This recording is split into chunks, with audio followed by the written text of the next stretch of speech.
தமிழ்நாட்டில் இன்னும் நேற்றைய தினம் முதலமைச்சர் அவர்கள் திருச்சி சென்றிருந்தார்கள்.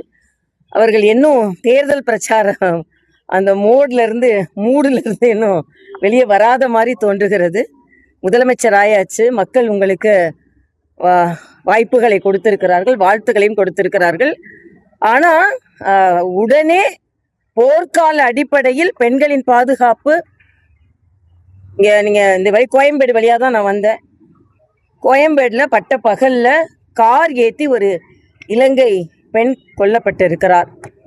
மிக இளம் வயது பெண். அவர் பாரில் உள்ள பிரச்சனை, அங்கே பார் பிரச்சனை, அந்த பாரில் உள்ள பிரச்சனை வெளியே வந்து அவர் கொலை உண்டு இருக்கிறார். இதையெல்லாம் நம்ம சாதாரணமாக எடுத்துக்கொள்ள முடியாது. ஏதோ நான் 20 நாள் தான் ஆச்சு, 6 மாதம் யாரும் பேசாமல் இருக்கணும்னு சொன்னீங்க அப்படின்லாம் நாம் வந்து அதை ஒரு எக்ஸ்கியூஸாக எடுத்துக்கொள்ளவே முடியாது. எதிர்கட்சிகள் சொல்லத்தான் செய்வாங்க. ஆனால் முதலமைச்சர் அவர்கள் குறிப்பாக பெண்கள் பாதுகாப்பில் இன்னும் அதிக கவனம் செலுத்த வேண்டும்.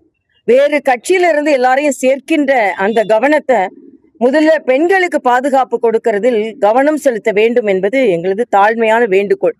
அதே மாதிரி அரசாங்க மருத்துவமனைகள்ல இன்னும் பல பிரச்சனைகள் தொடர்ந்து கொண்டிருக்கிறது.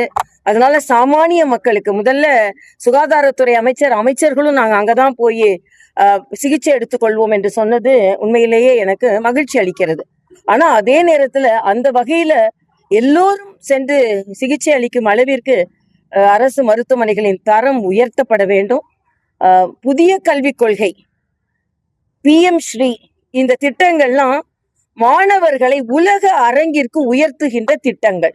ஆக இந்த திட்டங்களை அரசியல் நோக்கத்தில் பார்க்காமல் மத்திய அரசின் நல்ல திட்டங்கள், இன்னும் சொல்ல போனா விஸ்வகர்மா திட்டம் என்று ஒரு திட்டம் இருக்கிறது. 8 லட்சம் பேர் தமிழ்நாட்டிலிருந்து பதிவு செய்திருக்கிறார்கள். 8 லட்சம் பேர் யாருன்னா சாமானிய மக்கள், கைவினை கலைஞர்கள் தங்களுக்கு உதவி வேண்டும் என்று அப்ளை செஞ்சிருந்தாங்க. ஆனா சென்றைய திமுக அரசு அரசியல் காரணங்களுக்காக அந்த 8 லட்சம் பேருக்கு தமிழ்நாட்டிற்கு கிடைக்க வேண்டிய உதவி மறுக்கப்பட்டு விட்டது. அதனால இந்த அரசு, மத்திய அரசின் எந்தெந்த திட்டங்கள்லாம் தமிழக மக்களுக்கு பலன் தருகிறதோ அதையெல்லாம் கொண்டு வர வேண்டும் என்று அந்த வேண்டுகோள். இன்னைக்கு பாத்தீங்கன்னா சாலையோர வியாபாரிகளுக்காக ஒரு திட்டம் மரியாதைக்குரிய பாரத பிரதமர் கொண்டு வந்தார். அதை 2030 வரை நீட்டிப்பு செய்திருக்கிறார்கள். ஏறக்குறைய 4.5 லட்சம் சாலையோர வியாபாரிகள் தமிழ்நாட்டில் மட்டும் பலனடைந்திருக்கிறார்கள். இது மிகப்பெரிய பொருளாதார புரட்சி. ஆக இதையெல்லாம் வைத்துக்கொண்டு பிரதமர் எதுவும் செய்யலை என்று சொல்வதை இனிமேல் மக்கள் ஒப்புக்கொள்ள மாட்டார்கள். அதனால இன்னைக்கு கூட நீங்க பாத்தீங்கன்னா அமெரிக்க வெளியுறவுத்துறை அமைச்சர் வந்திருக்கிறார், இன்னைக்கு மியான்மர் அமைச்சர் வந்திருக்கிறார். நம்ம நம்ம நாட்டின் எல்லைகள் பாதுகாப்பாக இருக்கிறது என்று அமித்ஷா சொல்லி இருக்கிறார். ஆக நாடு பாதுகாப்பாக இருக்கிறது.